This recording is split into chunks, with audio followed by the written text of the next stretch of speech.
Someone asked me, "Aren't you worried about the state of the world?"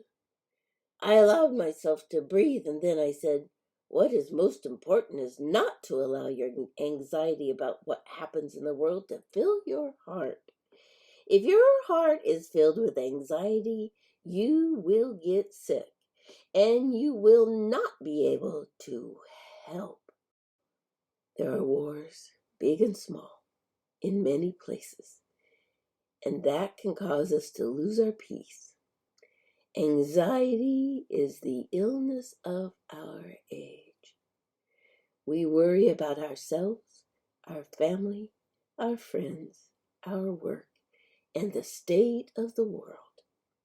If we allow worry to fill our hearts, sooner or later we will get sick.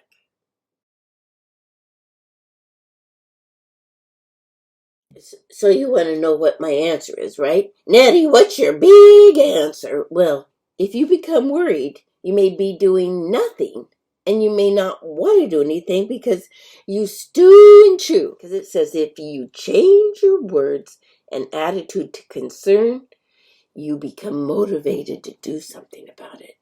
Fear is a motivator of worry, but love is the motivator of concern. Those of us who recognize that we are worried all the time can choose concern over worry.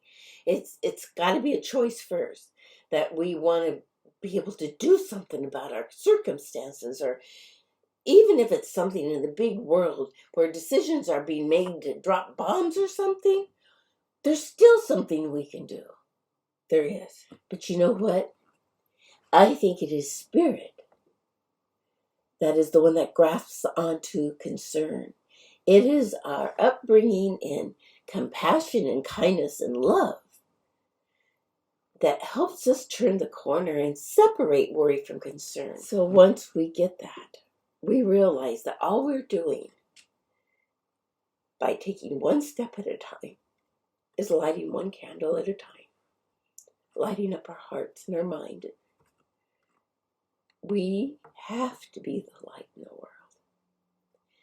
And you start with yourself. Light a candle for your anxiety. Put it out.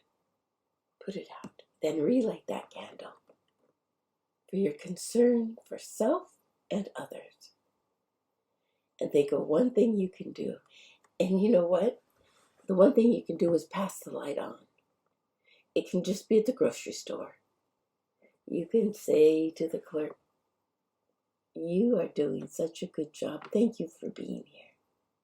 You can smile at somebody on the street. If you're on Facebook, post something positive every day.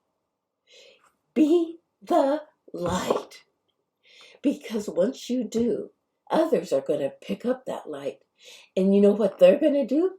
They're going to be empowered to pass their light on. You know, we are all bigger than the negative in the world. Love always wins. It's true. And I am impassioned by that thought. Make it your passionate goal to prove to the world that love always wins. As we take our steps one step at a time to light up the world, the darkness is going to fall out. The ideas that are negative are going to fall off one at a time. And people are going to give in, because in all of history, as bad as it's ever been, love has rose to the top, or risen to the top. Love has risen to the top. My concern is for those who are giving up on love. My concern are for those who decide power is much more important than love, because they're going to get stuck there.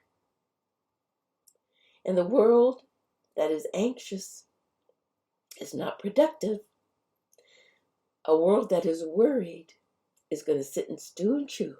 So my faithful followers, start with your own heart with your own body, with your own mind. Light up the world from a place of empowerment, from a place of concern. Take action. Take action. We are here to be first responders in love. And when we do that, we are the light. Carry your light out into the world. Don't be crappy, be happy. Don't be worried, be concerned. Nettie loves you.